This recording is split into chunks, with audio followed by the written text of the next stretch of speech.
Welcome everyone to our update on SpeakUp Buddy. We're really excited about this update for everyone because it's been something we've talked about for a little while now.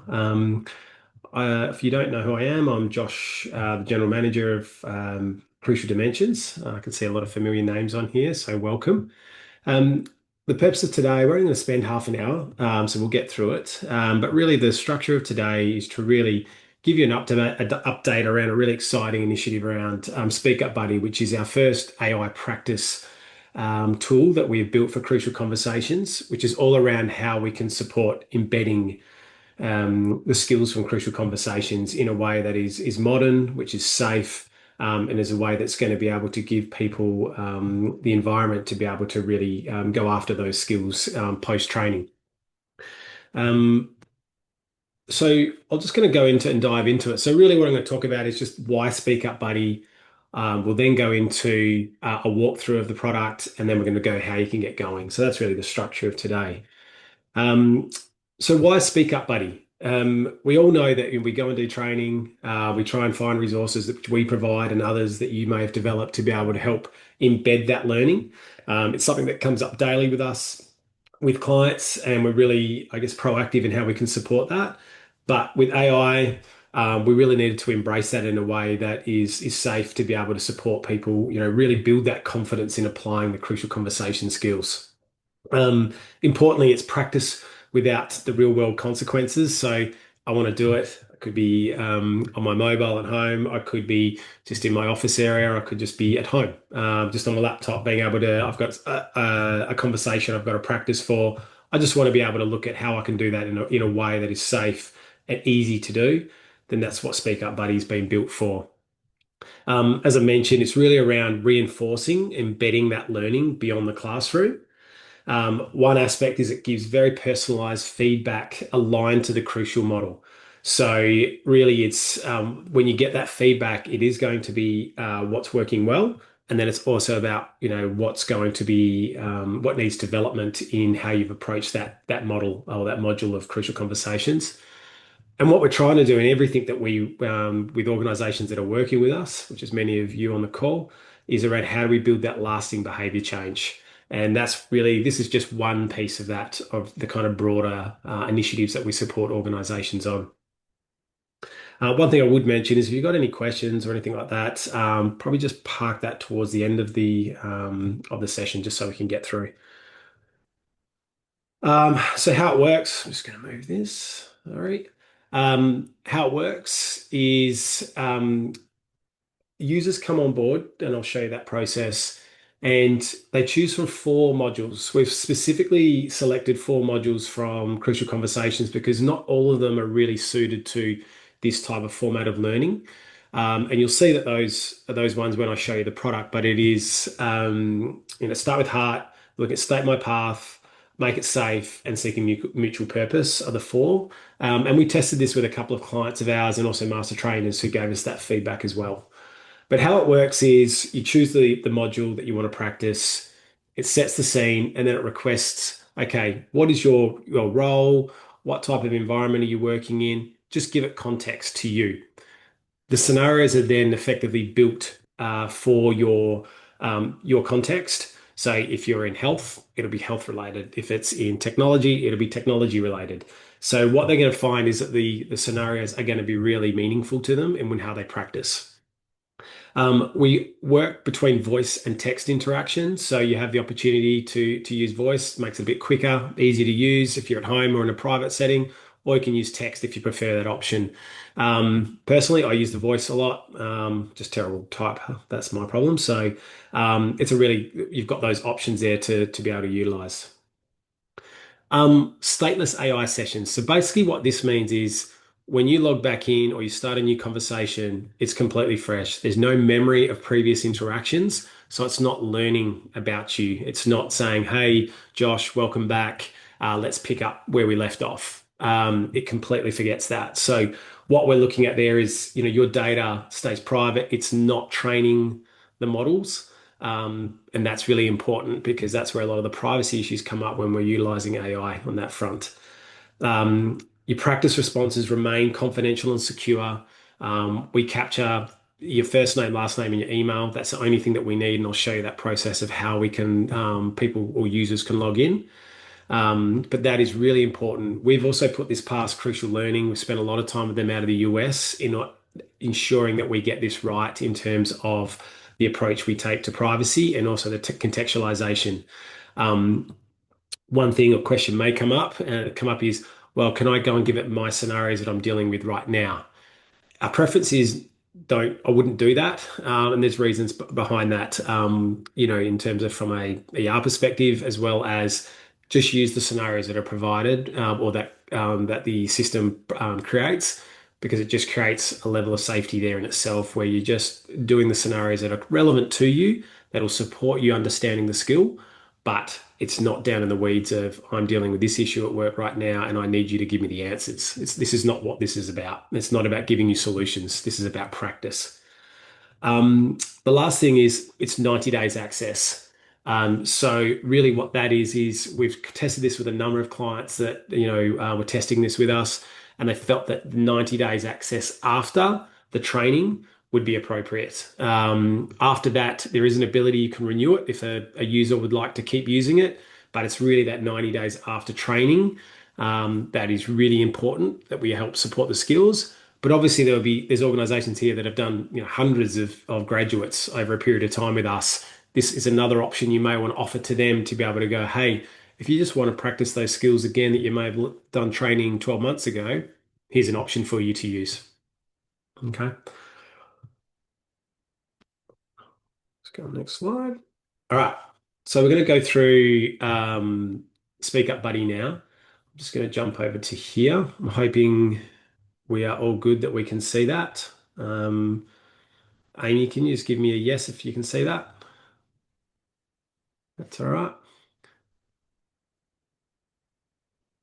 Yep. Have a chat there. Yep. Thank you. All right. So we're in the dashboard now of SpeakUp Buddy. You can see down here, we've got really, this is just the area around welcome to SpeakUp Buddy, how it works, troubleshooting, and then you've got the modules here that we talked about. I'll just jump into here quickly, which just basically we'd always encourage, and we've got copy that you can provide users when you are introducing this to them. It just provides a brief overview of SpeakUp Buddy, privacy and learner safety. Each learner, when they onboard, which I'll show you, ticks that as an option that they'll obviously need to accept. There's an area there around, before you start, you don't have to get it right. You can redo the scenario. You just need to ask it. And the value comes from that repetition and reflection time. We're working with a couple of licensees over in different countries. We've got French coming on shortly as well. You can actually change it into another language if you want. So you just got to say, hey, can we do this in Spanish now? If that's for your preference, you can do that. The other part here is if you've got feedback from users or whatever, get them just to hit SpeakUp Buddy at crucialdimensions.com. We really want to get that feedback, particularly post-launch. So really encourage that, and that's how we refine and improve the product. There's a how it works area here. We're going to add this as a video as well, which we're embedding. But really, it's choose the module, go through it. You'll get the feedback. You can ask the buddy for an example, like, I haven't done that well. Could you give me an example of how I might be able to frame that better? It'll give you a good example of that. Practice again, just ask it. And then just little quick notes on examples. So really, it's a lot about really just giving it that context at the start is really important. So I can't emphasize that enough. And we've got some troubleshooting areas here. The main troubleshooting thing is you've just got to activate your microphone. That's probably one of the key things that came up. So we've got that here. And then there's also support at the bottom. If you've got any issues there, just reach out to us. All right, so let's go into it. I'm not going to go through the whole 10 minutes of going back and then because I just want to get you a feel of it. So we're going to do start with heart here. Just click on the module and we'll go into it. Hello, I'm SpeakUp Buddy. Welcome. You'll be participating in an activity designed to help you discover your strengths and areas for growth in Start with Heart. We'll begin with a reflective activity and then move on to practicing drafting a statement of good intent. To get started, could you share your role, your industry, and the type of workplace you work in day to day? Okay, so I can just go down here. You can flick from voice to chat. So I'm going to use the voice option. I'm a general manager of a technology company based in Australia with 250 people. Thanks for sharing that. Now let's dive into a scenario. Imagine this. There's a colleague on your leadership team who frequently interrupts others during meetings. It's been bothering you for a while, but you haven't brought it up. Ask yourself, what do my actions communicate about my intentions? Okay, so we're just in the reflection piece at the moment. So we're actually not diving directly into, here's my statement of good intent, because people still, we need them to really think back what in that learner guide, what do I want for me, what do I want for the other person, the other party, the relationship, and the organization. So I could put in here, so what do my actions communicate about my intentions? I could say here. My actions indicate that I'm avoiding the problem, and this is causing it to escalate within the team. Thank you for reflecting on that. You're right. It shows there might be a tendency to avoid the issue, and that can allow it to escalate. Another layer to consider is that your silence may unintentionally communicate that the behavior is acceptable or that you might not care about the team dynamics. Now, let's move on to the next step. This one's about noticing any unhelpful intent. For example, are you trying to avoid conflict, protect yourself, or perhaps wanting to keep the peace at all costs? If you're ready, would you like to move on to the next step, clarifying what you really want? Okay, I'm going to jump to the next module. So you can see what we do there. We reflect, we go through we go through the three steps of what do I want for me, the other person, etc. And then you bring the statement together at the end. So it typically would take about 5 minutes to get to that point. I'm just conscious I want to show you the modules as well, if you're okay with that. So I'm just going to get this down. All right, so let's go to state my path.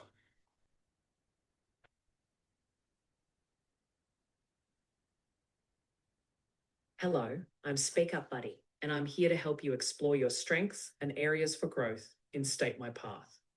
We'll go through some scenarios together where you can practice sharing facts, telling your story, and asking for others' paths. Now, to get us started, could you share your role, which industry you're in, and the type of workplace you're in day to day? Okay, and say I'm a nurse within a public hospital in Australia, and I'm part of a team of 15. Thanks for sharing that. Let's dive right in with a scenario. Imagine this.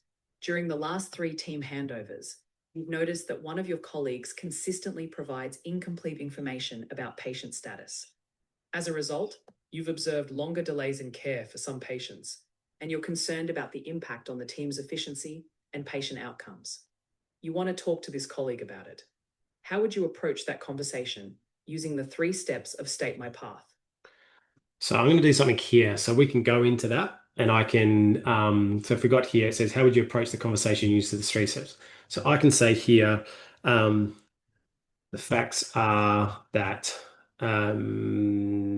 is complete. The facts are that incomplete information is being consistently delivered on handover. Uh, my story is that they don't care about patient outcomes or the team. Um, I want to understand why this is happening. Thanks for walking through that. Let's look at each step. For the facts, you did a great job stating that incomplete information has come up in multiple handovers. You could add more specifics, like how many times exactly, or a concrete example of what was missing. For your story, you owned your interpretation, which is good, but it might help to soften it by sharing how you got there. For example, linking it to the delays and how that made you feel about their commitment. And for the ask, you've kept it open ended, which is great. You could phrase it as an invitation, like, can you help me understand what's going on from your perspective? Would you like to try this scenario again? Or are you ready to move on to something a little more complex? Okay, so with this scenario, so each module, just give you context. So start with heart is very reflective. Let's build up to it, and then we build that statement of good intent. When we're talking about state my path, it's going to progressively get a little more. The scenario gets a little bit more complex, a little bit deeper. So they can. So we're basically just helping them learn progressively in terms of how they're going to be able to take on different scenarios to really just kind of stretch and challenge them. I'm going to take you through just briefly now into Make It Safe. And this is a different format. Hi, I'm your SpeakUp Buddy, and today you'll be practicing contrasting, one of the key skills in the Make It Safe module. Contrasting helps you restore safety when someone misreads your intent. It's about clarifying what you don't mean and what you do mean, so the conversation can move forward respectfully and safely. To begin, tell me a bit about your work and your role. I'm a supervisor within a gold mine in Australia with a team of 15. Thanks for sharing that. Now we can shape some scenarios that fit your role. Here are 3 possible role play scenarios for you to choose from. First scenario: you've given constructive feedback to a team member about safety procedures, and they've become defensive, thinking you're questioning their competence. You need to use contrasting to clarify your intent and reaffirm that you want everyone to feel safe. Second scenario: one of your team members thinks you're playing favorites because you've assigned certain shifts to particular people. You need to contrast by explaining what you don't intend, favoritism, and what you do intend, which is fair shift rotation. Third scenario: you've had to implement a new policy that's unpopular, and someone on your team feels you're being too harsh. You'll need to use contrasting to show that it's not about being punitive, but about compliance and safety standards.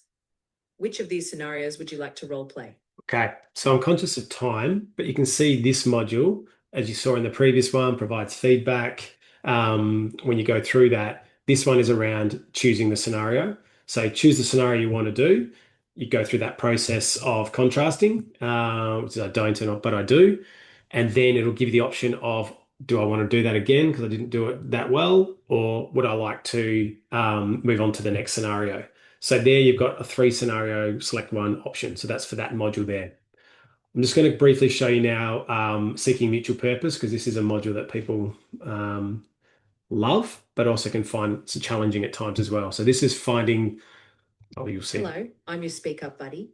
We're going to do an activity together designed to help you discover your strengths and areas for growth in how to seek mutual purpose. To start off, could you share your role, your industry, and the type of workplace you're in day to day? I'm the general manager of a technology company based in Australia with 200 people.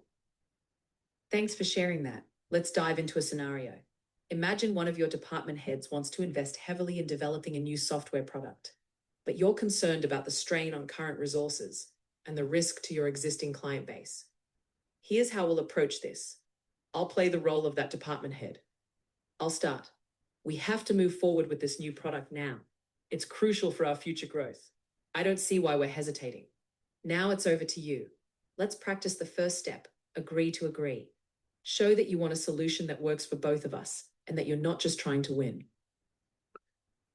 So it could be, I understand that we have a constraint on resources, but we also have clients that are expecting this new product of software that we are doing. Do we both agree on that? Just challenge it a bit. Thanks for that response. Here's some feedback. You showed a real strength in acknowledging both resource constraints and client needs, which helps establish that shared ground. One area to improve would be making your willingness to explore solutions together even more explicit. You could say something like, I'm committed to finding a way forward that works for both our growth and our capacity. Would you like to try that step again, or would you like to move on to the next step? So I'm going to cancel this now because it's going to. So that's basically SpeakUp Buddy, guys. I just wanted to go through the 4 modules to show you the different structures that we've got, and hopefully you can see that. We've really spent a lot of time on the tuning of the model on the back end. It is not an easy process. We've got a great team that have supported us on that, and Crucial Learning again have gone through this and validated it, which is fantastic. So what you've got there is something that we are going to keep working on. Obviously we're launching it, but it's not a set and forget on this. We will review looking at other modules that we can add in from Crucial Conversations where it's appropriate. Um, so really, that's what we've got at this point. What I would highlight is when we go here, how do we get going? Is something that most people are going to ask. So the process that we have done with SpeakUp Buddy is that you purchase credits, which are a per user credit from us. We just need names and emails of those of you'd like us to invite as users, and credits are allocated to the users by us. We don't have it set up at the moment where you buy credits and then you are pushing it out to people. We're controlling that at the moment. It just gives us, I guess, better governance over that process. And once that person has, once you've delivered those out, so the date in which you want it out, that 90 days access is activated. So if they use it twice in the 90 days, that's what the way that they want to use it. If they've used it 90 times in those 90 days, then fantastic. So that's how we're delivering it. That may change. We've got and how we want the platform to run those things like any product changes, and we'll probably put it more into your hands in the future. But this is the way we're doing it just from the off the bat. The cost per person it will get asked is for 90 days access, it's 39.95 ex GST. And there'll be some volume discounts there if you're looking at, say more than 50 credits at a time. But that's what we're looking at this point. So tried to keep it low barrier to entry. We've done a lot of testing when it comes to with Crucial Learning as well around cost points with AI, having those limitations on timing, and we felt that this is a suitable amount that we feel as though can be applied to this. Um, let's have a quick look over here. I just want to show you how you're going to be able to get going. So, sorry guys, I need to move this around. So step one, basically when you've provided us with those usernames and emails, keep in mind that emails can be personal emails if the user wants that, or it can be work. So it doesn't actually matter on that front. The step one, the user receives their login email. So this is what they'll get from us. They then, because they've already got this account set up for effectively, they just add a new password, which then activates their account. We then go, sorry guys. We then select the SpeakUp Buddy, so which I showed you before. So they click into the continue area here, which then moves them into the actual practice area. Of which they can basically just go straight into looking at the welcome area, how it works, troubleshooting, so they get a feel for it, as I showed to you. And then they're basically going, they're up and going. So they can review the tabs on the left-hand side, as I mentioned. They just choose their buddy and they're going. So it's pretty straightforward on that front. We've tried to keep it really easy for users to use. And then we'll just be doing more video explainers and embedding it into that how-to area so people are aware of it. That's really at the moment is that's the update. I'm going to stop sharing at the moment. I think most on the call have my details anyway. If there's any further questions you've got or anything like that, I'm just going to stop sharing and open it up for questions. If anyone's got any questions about what you've seen, anything around the way the modules work, any of that kind of stuff, feel free to put it into the chat.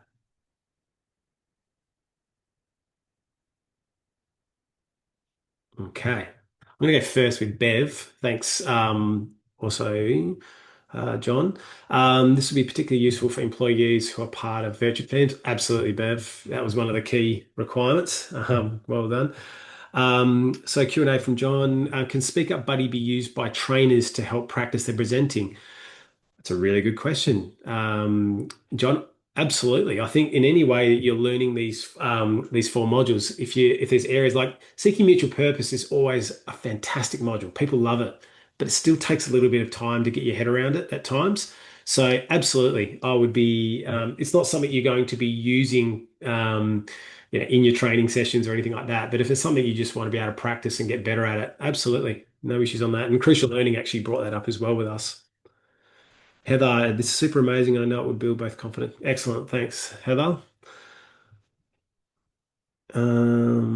Yes, Maria, absolutely. So, look, is there any other questions? Have I answered everything that people are had kind of thought of around this. So we've talked about the why. We've talked about you've seen how it works. You've seen how we get people up and going. We're going to provide a post email of this session, so you have a recording of it, and also there'll be instructions of how you can use the order form to be able to do this. So it's a lot easier for you just to go, I need 50 credits, comes through, you put the date of when you want those, or whatever you want those kind of initiated by. You may only want to use 20 at a time. We'll take note of that and make sure that the dates of when we issue them out to your users, the 90 days kicks off from that. So it's not you buy 50 and now they're all working and you haven't used 20 of them. We'll make sure that we manage that for you. All right. Right on 9:27. If there's nothing else, one more chance to have a question if anyone's there. One thing I did will mention is we are going to be continually working on this. So we've got other licensees around the world who are going to be looking at using this. As I said, the French are kicking off as well with us in April. So we're going to get great feedback from lots of different areas around the world and also our organizations here locally. One thing to mention on this is very IP compliant. So we can't be having, organizations who are going, we could just do this ourselves. One, it's highly complex on the back end and how we train it. Two, this has got IP alignment with Crucial Learning that they've validated this into market. It's a big thing for them. AI is a very big thing for them. So you've got a surety that this has been done well and it's in line with the IP requirements of Crucial Learning, which is important for users like yourselves. I'm going to stop there. If you want to ping me an email, if you've got any questions or you wanted to grab a call or anything, let me know. I think you would have seen my email there, but really appreciate the time that people have made to jump on. Hopefully you can see that it's going to add value. It's going to get better and better. And we've got more things this year that we're going to share with you. The embedding piece is super important to our organization and how we support you build that change. We take it really seriously. So yeah, stay tuned for more of these type of initiatives that we're going to be doing. Thanks, everyone. Have a great rest of the day, and we'll speak to you all soon.